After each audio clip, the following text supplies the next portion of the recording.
आज आपल्याला या ठिकाणी निमंत्रित केलं, आपण खूप मोठ्या संख्येने आलात त्याबद्दल आपले मी मनापासून आभार मानतो. लोकसभेचं अधिवेशन गेले 3 आठवडे सुरू आहे आणि संबंध अधिवेशनामध्ये एक विधेयक वगळता त्या ठिकाणी दुर्दैवाने कुठल्याही विषयावरती चर्चा होऊ शकली नाही. अनेक वेळेला संसदेमध्ये शिरावावरच्या माध्यमातून आपल्या लोकसभा मतदारसंघातील किंवा राज्यातील वेगवेगळे प्रश्न मांडण्याची संधी उपलब्ध होत असते, परंतु यावेळेला मात्र होऊ शकली नाही. म्हणूनच उपलब्ध असलेल्या वेळेमध्ये काही जे महत्त्वाचे प्रश्न दीर्घकाळ राज्यातले आहेत त्या संदर्भामध्ये संबंधित मंत्री महोदयांना भेटून त्या दृष्टिकोनातून आपल्याला काय न्याय मिळता येईल का तो प्रयत्न करावा या हेतूने मी जवळपास 10 मंत्री महोदयांची भेट घेतली. माननीय पंतप्रधान महोदयांची भेट झाली, ती सदिच्छा भेट आणि मार्गदर्शन अशाच पद्धतीची भेट होती. देशाचे कणखर गृहमंत्री आमदार अमित शाह यांची भेट सदिच्छा भेट आणि मार्गदर्शनपर भेट होती. पण त्यानंतर प्रामुख्याने जो प्रश्न कोकणवासियांना भेडसावतो आहे तो मुंबई गोवा रस्त्याच्या संदर्भातला आणि त्या रस्त्यावरती सुरू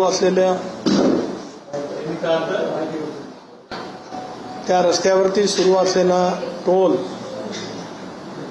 माईक नाही का ठेवला तुम्ही?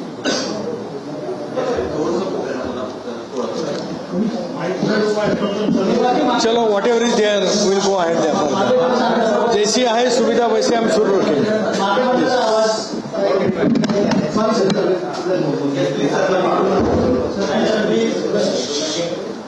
त्याबद्दल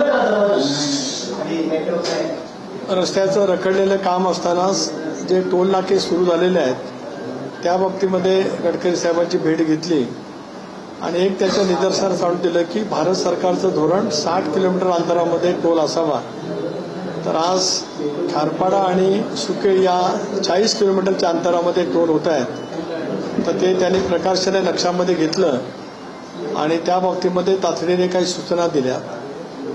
एक महत्त्वाचा रस्ता दिघी ते पुणे हा राष्ट्रीय महामार्ग आहे आणि ताम्हाणी घाट हा मधल्या कालावधीमध्ये अतिवृष्टीच्यामुळे कोसळलेला असल्यामुळे त्या संदर्भामध्ये त्यांची भेट घेतली. काम ते तातडीने पूर्ण झालं, पण एक 10 किलोमीटरचा टनेल केला तर जे संबंध घाट वातावरणात जसं आता आपण इथलं कनेक्टिव्हिटी मिसिंग लिंक म्हणतो तशाच पैसे एक टनेल पुणा ते दिघी रस्त्यावरती म्हणजे ताम्हाणी घाटामध्ये होऊ शकतं अशी विनंती केली. त्याचाही DPR बनवण्याचे आदेश त्यांनी ताबडतोब त्या ठिकाणी दिलेले आहेत. त्यानंतर माझी सर्वात भेट केंद्रीय मंत्री शिवराज सिंग चौहान साहेबांच्याकडे झाली, ज्याच्यामध्ये विशेष करून कोकणामध्ये ऑर्गॅनिक फार्मिंग आणि ॲग्रिकल्चर क्रॉप्स या संदर्भामधले काही विषय होते आणि त्याचबरोबर ती दत्तामामा भरणे कृषी मंत्री आहेत त्यांच्याशी चर्चा झाल्याच्या नंतर आपल्याकडचं भाजीपाला आणि फुलं यांच्या प्रोडक्शनचे क्लस्टर तयार करण्यासाठी RKVY अंतर्गत त्याला नाशिकला सिंहस्थ कुंभाच्या दृष्टिकोनातून निधी मिळावा या बाबतीमध्ये शिवराज सिंग चौहान साहेबांची भेट झाली. त्यांनी सकारात्मक प्रतिसाद दिला आणि भारत सरकारचं पत्र राज्य सरकारकडे ताबडतोब या संदर्भामध्ये येऊ शकते आहे. तिसरा महत्त्वाचा मुद्दा होता की 720 किलोमीटर लांबीच्या किनारपट्टीमध्ये सागरमाला 2 अंतर्गत काही हजार कोटीचा निधी आपण त्या ठिकाणी मागितलेला आहे. मंत्री श्री नितेश राणे यांच्याशी माझी चर्चा झाली. त्याच्यामध्ये संबंध 720 किलोमीटर लांबीमध्ये त्याच्यामध्ये प्रामुख्याने रायगड लोकसभा मतदारसंघ आहेच, पण पलीकडचा रत्नागिरी किंवा अलीकडचा इकडचा strengthening of coastal and port infrastructure, improve maritime connectivity आणि enhance livelihood opportunities for the fisherman असे जे सागरमाला 2 अंतर्गत काही हजार कोटीचे प्रस्ताव दिलेत त्या बाबतीमध्ये सोनोवाल साहेबांची माझी भेट झाली. या किंवा पुढच्या केंद्रीय कॅबिनेटमध्ये तो प्रस्ताव आणला जाईल आणि त्याच्यातून आपल्याला मोठ्या प्रमाणावरचा निधी त्या ठिकाणी उपलब्ध होऊ शकतो. राज्यात अनेक ठिकाणी आपल्याला जलजीवन मिशनच्याद्वारे आज रस्त्याची कामं, पिण्याच्या पाण्याच्या योजनांची कामं रखडलेली आहेत त्याची माहिती आहे. बिलं न दिल्यामुळे काही कामं बंद आहेत. त्या बाबतीमध्ये काल CR पाटील साहेबांची भेट झाली. त्यांनी तातडीने 438 कोटी रुपये महाराष्ट्र सरकारला वर्ग करण्याचे निर्देश दिलेत। आज उद्या किंवा सोमवारपर्यंत महाराष्ट्र सरकारला ते मिळतील। मधल्या कालावधीमध्ये देवेंद्रजी आहेत, शिंदेसाहेब आहेत आणि वहिनी आहेत यांनी एक धोरणात्मक निर्णय घेतला की भारत सरकारचा निधी येईपर्यंत राज्य सरकारने त्यांचा हिस्सा वेगवेगळ्या जिल्ह्यातल्या रखडलेल्या कामात दिला होता। तर त्या दृष्टिकोनातून 438 कोटी रुपयाचा निधी त्या ठिकाणी वितरित झाला आहे। पण त्याचबरोबर ती उरलेल्या कामांच्यासाठी निधी लागणार आहे। पंतप्रधान कार्यालयाने 19 निकष दिलेत। या 19 निकषाची पूर्तता केली आणि तसा प्रस्ताव महाराष्ट्र सरकारने पाठवला तर जवळपास 5 ते 5.5 हजार कोटी रुपयाचा जो निधी अपूर्ण कामांसाठी लागणार आहे ते देण्याचं आश्वासित CR पाटील साहेबांनी दिलंय।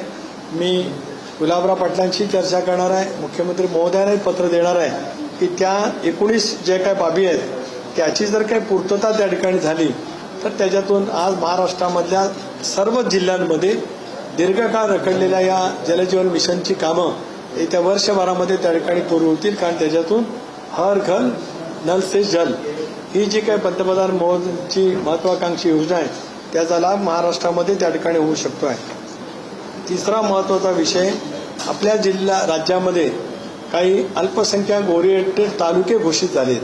त्या ठिकाणी अल्पसंख्याक समाजाची संख्या मोठ्या प्रमाणावरती आहे। त्याचे मंत्री आहेत किरण रिजिजूजी, ते अल्पसंख्याक मायनॉरिटी अफेअर्सचे मिनिस्टर पण आहेत, पार्लमेंटरी अफेअर्सचे म्हणजे संसदीय कामकाज मंत्री आहेत। त्यांना सुद्धा निवेदन देऊन म्हणजे माझ्या लोकसभा मतदारसंघातील जो प्रस्ताव मी पाठवलेला आहे जवळपास 70-80 कोटी रुपयाचा त्याला मान्यता देण्याचं त्यांना विनंती केली। या संदर्भातली नवी योजना ही लवकरच येते आहे, त्याच्यामध्ये त्याला अंतर्भाव त्या ठिकाणी करण्याचं त्यांनी आम्हाला नक्की त्या ठिकाणी केलेलं आहे। तिसरा महत्वाचा मुद्दा कोकणातल्या 720 किलोमीटर लांबीचा आहे। त्यामध्ये लल्लन सिंग आपले जे राजीव सिंग मंत्री आहेत नितीश कुमार साहेबांच्या पक्षाचे, त्यांची बी भेट त्या ठिकाणी घेतली आणि महाराष्ट्रातील विशेष करून रायगड रत्नागिरी परिसरांतील या म्हणजे PMSSY, PMMKSY आणि FIDF अशा 4 वेगवेगळ्या योजना आहेत। त्या योजनांमध्ये क्लस्टरच्याद्वारे काही cold storage chain, export oriented काही बाबी करायच्या असतील तर, कारण आज आपल्या राज्याला 1000 कोटी रुपयाचं परकीय चलन उपलब्ध होतं ते केवळ या 720 किलोमीटर लांबीच्या किनारपट्टीतून मच्छीमारांचं जे उत्पादन होतं त्याच्यातून होऊ शकतं। याच्या जर का फॅसिलिटी अजून वाढवल्या तर मोठ्या प्रमाणावरती परकीय चलन आपल्या राज्याला त्या ठिकाणी उपलब्ध होऊ शकते। 5वी भेट माझी झाली ही अष्टमी वैष्णवजी जे केंद्रीय रेल्वे मंत्री आहेत, यामध्ये प्रामुख्याने कोकण रेल्वे मार्गावरती कोकण रेल्वेचं भारतीय रेल्वेमध्ये मर्जिंग करणं हा एक विषय आहे। त्याचबरोबर ती पेण आणि रोहा अत्याधुनिक बसस्थानकं रेल्वे स्थानकं निर्माण करणं हा त्याच्यातला विषय होता आणि काही दूर पल्ल्याच्या गाड्या पेण, रोहा, माणगाव, खेड अलीकडे चिपळूण रत्नागिरीपर्यंत थांबण्याच्या दृष्टिकोनातून प्रयत्न करणं आता डबलिंग झालेलं आहे। म्हणजे कोकण रेल्वेमध्ये दुहेरी मार्ग हा रोह्यापासून तो रत्नागिरीच्या आसपासपर्यंत पोहोचलेला आहे। तो डबलिंगचा मार्ग थेट सावंतवाडीपर्यंत गेला, मडगावपर्यंत गेला तर या संबंध मार्गावरनं मोठ्या प्रमाणावरच्या दूर पल्ल्याच्या गाड्या त्याची फ्रिक्वेन्सी त्या ठिकाणी वाढू शकते आहे। या दृष्टिकोनातून त्या मंत्री महोदयांची भेट त्या ठिकाणी झाली। जर प्रॅक्टिकल असल्यामुळे जनतेला, तरुणाईला, शेतकऱ्यांना, उद्योजकांना, व्यावसायिकांना नेमकं काय हवं आहे याचा प्रदीर्घ अनुभव असल्यामुळे आम्ही त्या पद्धतीने पक्षाची बांधणी त्या ठिकाणी करत आलो। कोणाचा सल्ला मिळाला तर तो ठीक आहे। भाजपच्या विरोधात ते बिहारमध्ये निवडणूक लढतायत, तुम्ही भाजपबरोबर मित्र पक्ष आहे तर भाजपने कुठेतरी अशा पद्धतीनं जे भाजपच्या विरोधात निवडणूक जिंकून आले त्यांना तुम्ही बरोबर घेतलं आणि तुम्ही ते भाजपबरोबर सत्तेत आहात। नाही, काल केवळ सदिच्छा भेट झाली म्हणजे त्यांना नेमलं असा अर्थ काढणं चुकीचं। एक 6 ते 7 तास भेट झाली असं आपण म्हणतात। आता या संदर्भामध्ये आदरणीय अध्यक्ष म्हणून बहिणी किंवा पार्थ, कारण पार्थ होते असं तुमच्याच याच्यामध्ये बातमीमध्ये तर त्याच्यामध्ये ते त्या बाबतीमध्ये सांगू शकतील। पण मला असं वाटतं की कडची भेट झाली म्हणजे त्यांनी काहीतरी आम्ही त्यांना काय नेमलं असं मानण्याचं काही कारण नाही।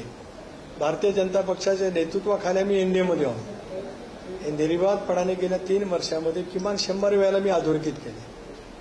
दादांच्या दुर्दैवी निधनानंतर सुद्धा ज्या ज्या वेळेला वेगवेगळे प्रश्न उपस्थित झाले त्या वेळेला सुद्धा मी स्पष्टपणे सांगितलं की आम्ही आज मोदी साहेबांच्या नेतृत्वाखाली, अमित भाईंच्या नेतृत्वाखाली भारतीय जनता पक्ष एनडीए प्रमुख आहे.